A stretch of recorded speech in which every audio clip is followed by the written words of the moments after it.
The Drum, the Doll, and the Zombie by John Bellairs and Brad Strickland. Chapter 15. Gee, Doc, what were you going to do if Dixon hadn't been such a good shot with a snowball? Asked Fergie. It was New Year's Eve, and once again, Professor Childermass was having a little party. Father Higgins, Dr. Coote, Fergie, and Johnny were his guests, and Fergie was full of questions. The day after they had returned to Dustin Heights from New Hampshire, Fergie's parents had taken him to Ohio to spend Christmas with his grandmother.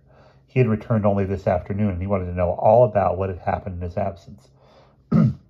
Well, murmured Dr. Coote, carefully sipping his brandy, Roderick and I had a few tricks up our sleeves. I had memorized some protective magic spells that might work against evil magic, and Roderick had, well, to be blunt, he had a weapon.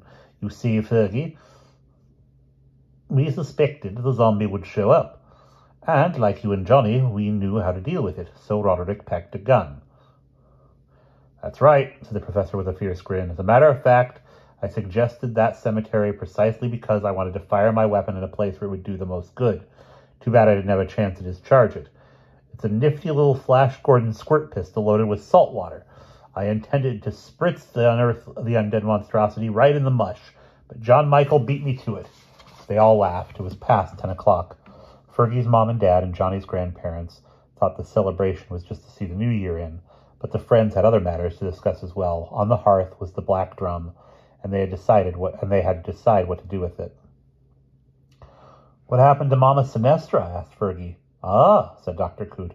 Well, Roderick arranged to meet Lamont and the lady in the same part of the cemetery where Mr. DuPont had been buried before they turned him into a zombie.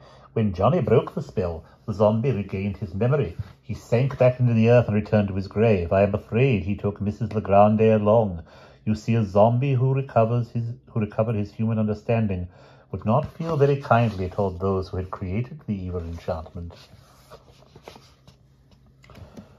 Remember how he could suddenly talk again? Johnny asked Fergie. That was when the zombie pulled her down into the grave. Fergie shuddered. So what about the super-duper magical whammy pincushion doll? Father Higgins nodded toward a brown paper bag that lay on the hearth before the fire. Take a look for yourself, he said. Johnny says that when he looked inside his jacket where Lamort had put the doll, that was all he could find. Curiously, Fergie emptied the bag. It held nothing but some pinkish cloth, some white cloth, some dirty yellow cotton batting, and a few white hairs. I get it, Fergie said. When old Mama S. croaked, all her spells went bye-bye. Speaking of going bye-bye, said Professor Childermass, you might be interested in a few more tidbits of news. First, the man who called himself Todd Lamort was really Etienne Legrand, the youngest son of General Legrand, the former dictator of St. Ives. Former dictator? Asked Johnny. The professor nodded solemnly. According to the New York Times, his oppressive government fell the very night we defeated Mama Sinestra. He is imprisoned on the island now, waiting trial under the new democracy that the rebels are setting up.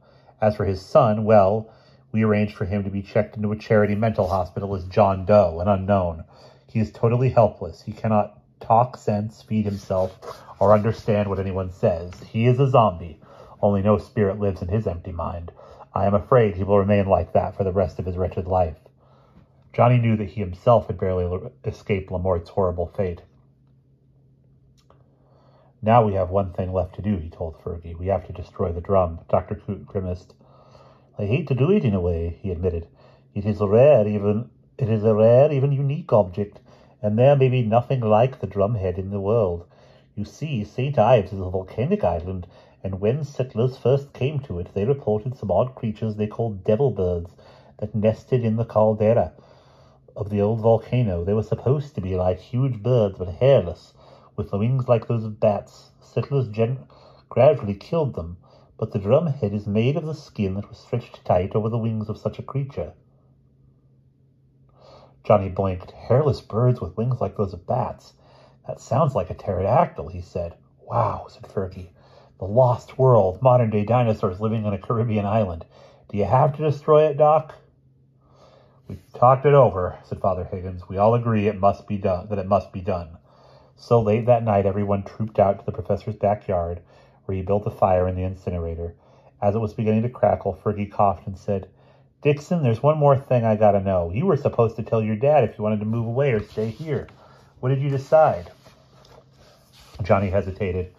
Well, he said at last, I know how much Dad loves the Air Force, and I know that I miss Father Higgins and Dr. Coote and Grandma and Grandpa and the professor. Still, he's my dad, and I was going to tell him I wanted to move away and live with him. Fergie took a deep breath. In a strained voice, he muttered, Dixon, I guess I understand. Hang on, said Johnny. I just said I was going to tell him that I'd live with him. But then I started wondering who'd be around to save you from the next monster, Fergie. So I told him I decided to stay with Grandma and Grandpa. Fergie whooped and gave Johnny a playful sock on the arm.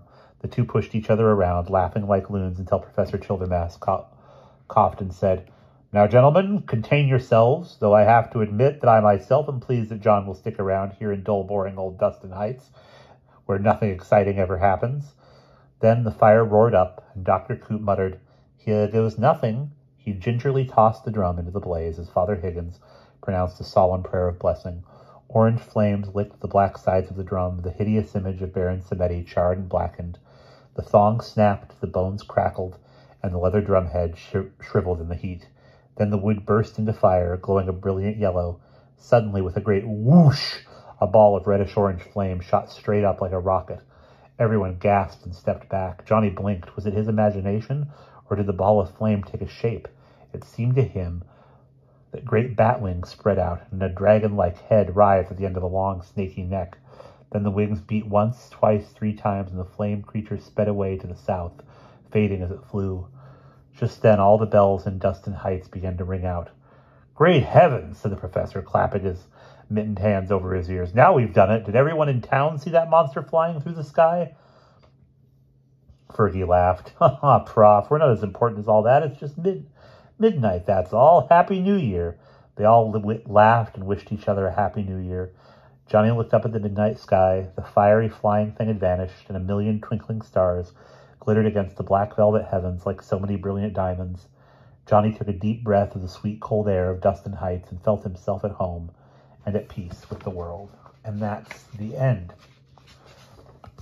So a little bit different than a regular John Bellairs story. We had 2 chapters that didn't have the kids in it at all, that were just Professor Childermass and Dr. Coote. Also, and correct me if I'm wrong from listening to this, but we were also given clues throughout this story on how they would defeat the zombies. The clues of the toilet tank running and the salt that was in the snow and how it worked. And I liked that. And actually, I really liked the scene with Professor Childermass and Johnny's dad, because it would make sense that they would know one another, and that I don't believe had ever been mentioned in any of the other books. So we'll do one more Bellairs / Strickland book this year. That's going to be The Vengeance of the Witchfinder in December. And we'll see you in that, and we will also see you in the next read aloud.